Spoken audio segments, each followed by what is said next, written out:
Alright guys, welcome back. This is going to be a quick overview of Demon Hunter Guide for 9.0.5. Now I've been getting a lot of questions about what legendary am I going to use, what build, and first things first is we got to make the right legendary, right? No one wants to farm Torghast more than they need to. So with the improvement to Dark Lair Medallion, we're actually going to switch to this legendary most of the time. Of course, the exception being versus rogues or fire mages when we absolutely need auto dark in order to live. Here's the reason that we are switching. Oh, actually, I had the wrong one. Here's the reason we are switching to Dark Glare Medallion upon the change. Right. The first thing is the synergy with our talents. Now, most DHs play Netherwalk right now. I played to 2900 I think a couple months ago, um, only using Soul Rending, right? You can make it work, and Netherwalk being 5 seconds for a 3 minute cooldown, it's not really that good.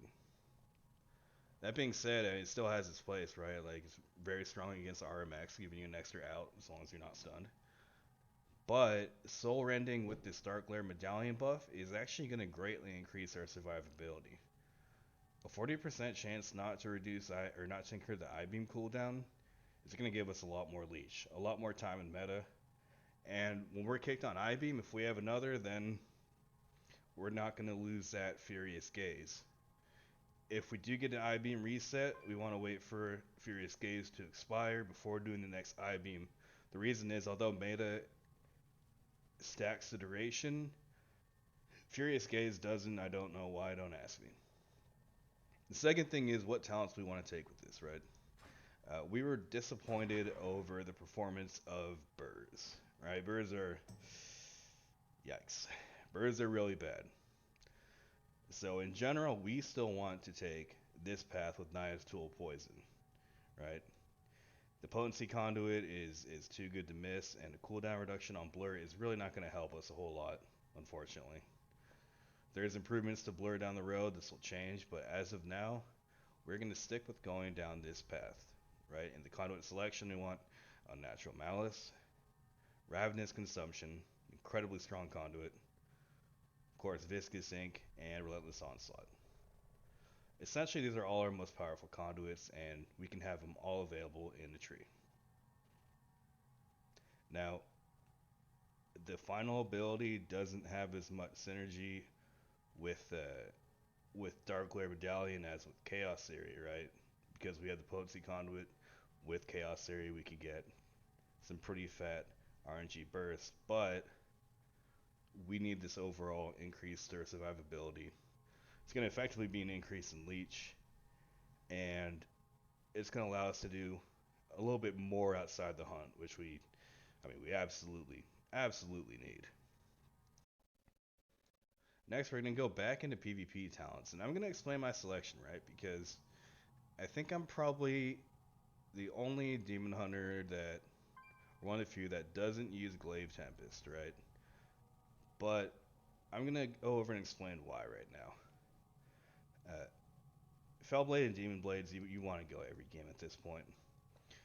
The reason I take Trail of Ruin over Glaive Tempest is look at the tooltip damage, right?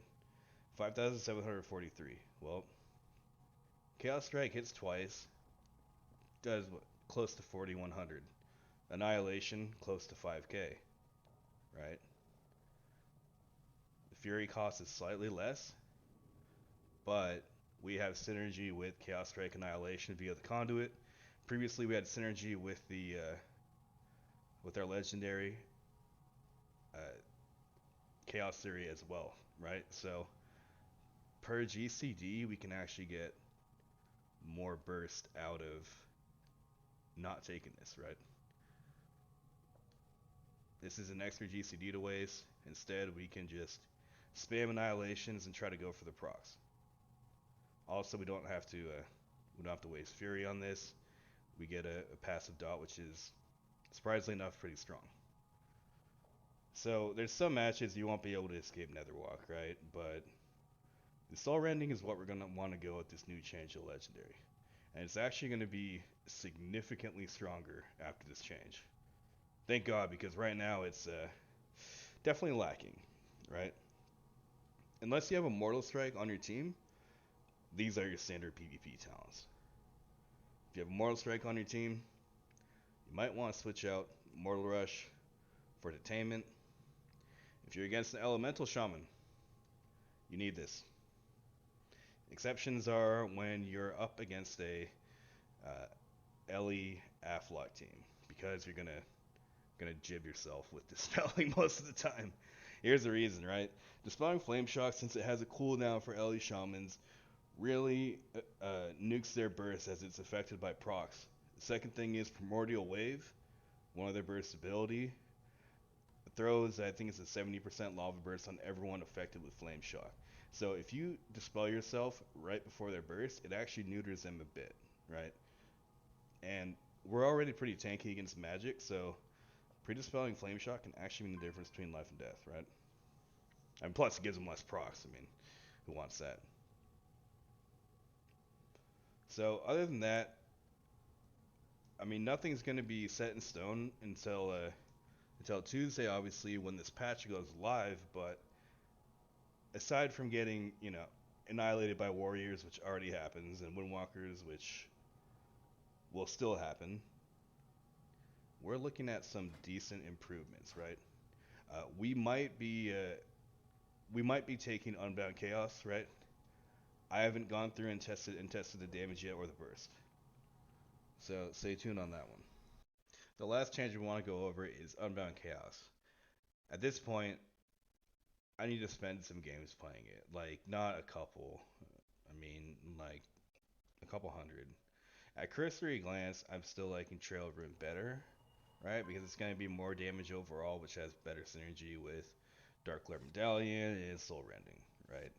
The second thing is, I usually play with a class that does not have Mortal Strike. So, that being said, I already have one tie to my Fell Rush that's not exclusively mobility, right?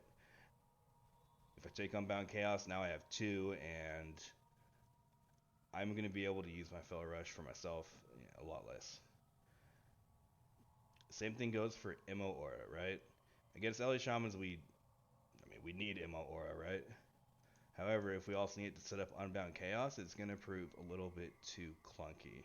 We have to choose between the right time to set up Burst with Unbound, Immo Aura, and Fell Rush, or Dispelling at the right time of a Flame Shock. And at this point, I think Dispelling a Flame Shock at the right time is probably more important. So that's not, even if this turns out to be a better talent in general, against certain comps, we're still gonna have to take Trail.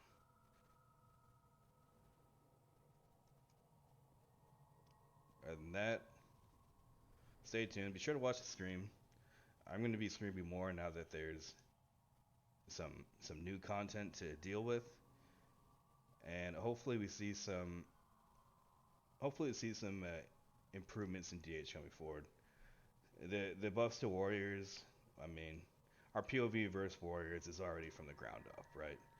I don't think that's going to change a whole lot.